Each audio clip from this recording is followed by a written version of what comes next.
It was something in the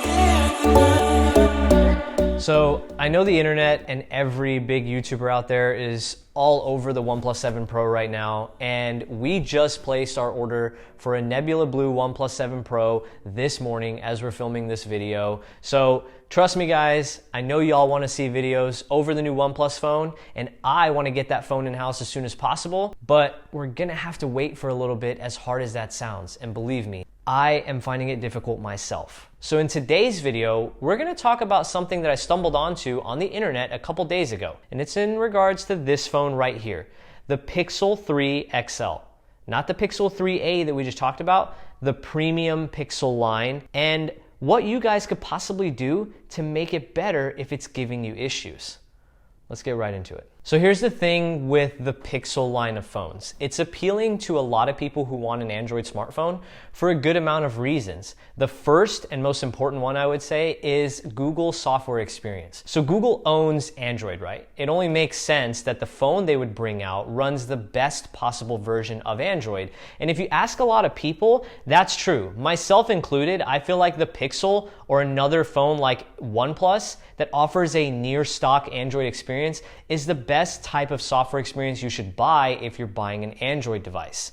Now, here's the thing about Pixel phones though. They don't have the best reputation of keeping performance down the line. We first started seeing issues like this pop up with the Pixel 2 and Pixel 2 XL, where after about a year or so, a lot of users started noticing that their performance was degrading, so much so that even fully erasing the phone and setting it up as a brand new phone would not fix it, and Google had to intervene and replace these people's handsets with new units because their phones got so bad.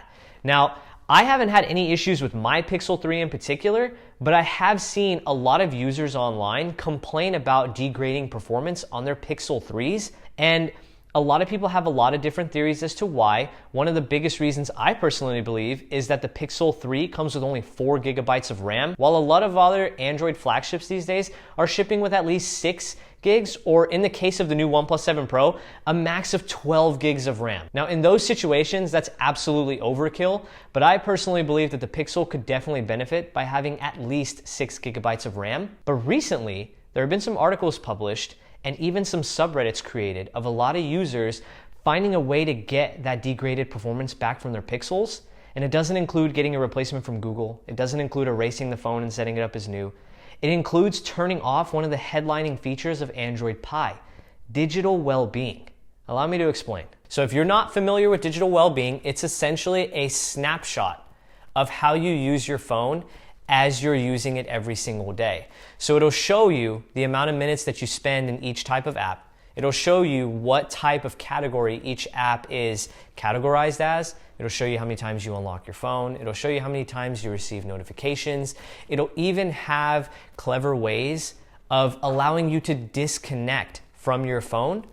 So it's essentially a way of showing you how much time you spend on your phone every single day, so you can then better make decisions on how to improve your usage habits if you feel like you need to. Now, here's the theory behind the reason why digital well-being is causing degraded performance on Pixels. Obviously, a system that requires staying on your phone, or the ability to track what you do or what you use or how many notifications you get or how many times you unlock your phone, that's a pretty memory intensive software feature. I mean, the phone has to track everything you're doing almost any time you're on your phone in order to give you the most accurate representation of your usage patterns. Now here's the thing, software like that, as you use it more, is going to accumulate more and more data, and it's going to start to get more accurate over time. So it's not that accurate in the beginning, but the more you use it, the more the phone learns about your usage patterns, and as such, that information inside the phone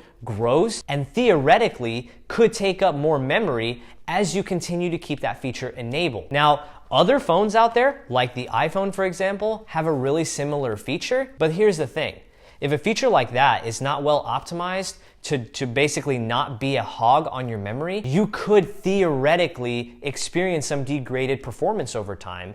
And there are a couple of subreddits out there, we're gonna link them in this video as well, of users who are going in there and turning off digital well-being, removing all of its usage access on the Pixel. And they're noticing night and day differences. Now I know what you're thinking. You have a Pixel. Did you try it yourself? What happened? Yes, I do have the Pixel 3 XL. It's not really my daily. I kind of shuffle between the Galaxy S10 Plus and the OnePlus 6T, and we'll probably have the OnePlus 7 Pro for a long time once it comes in. But I did disable digital well-being, and I used it for about 5 or 6 days. And to be 100% honest with you guys, I didn't notice too much of a difference. Now, the big reason why is because I go through a lot of phones on almost a weekly or monthly basis. I don't spend that much time with a phone as it is. I never experienced any degraded performance issues with my Pixel, but then again, I don't use it as much as someone would if this is the only phone in their pocket. So I might not be the best example of what you may experience, but there are tons of users out there who have literally left comments stating it's like a completely different phone, it's like a brand new phone, I have experienced better performance now than I have on day one. I mean, I've seen so many different changes to people's experiences with the Pixel 3 after they did something simple like turn off digital well-being. So at the very least, while you may not experience much of a difference, it's worth a try. And I think that's the whole moral of the story whenever it comes to this video. Don't take this as a surefire way of improving the performance on your Pixel. Take it with a grain of salt.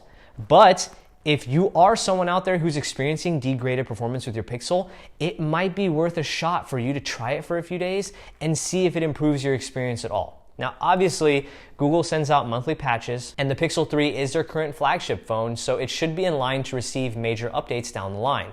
Now, hopefully, Google finds a way to optimize the software a little better so it's able to utilize those 4 gigs of RAM in a more efficient way, but this might be, for some of you out there, a good way to fix those performance issues because the Pixel 3, in terms of performance, should be a really solid performer, but unfortunately for a lot of people out there, it's just not.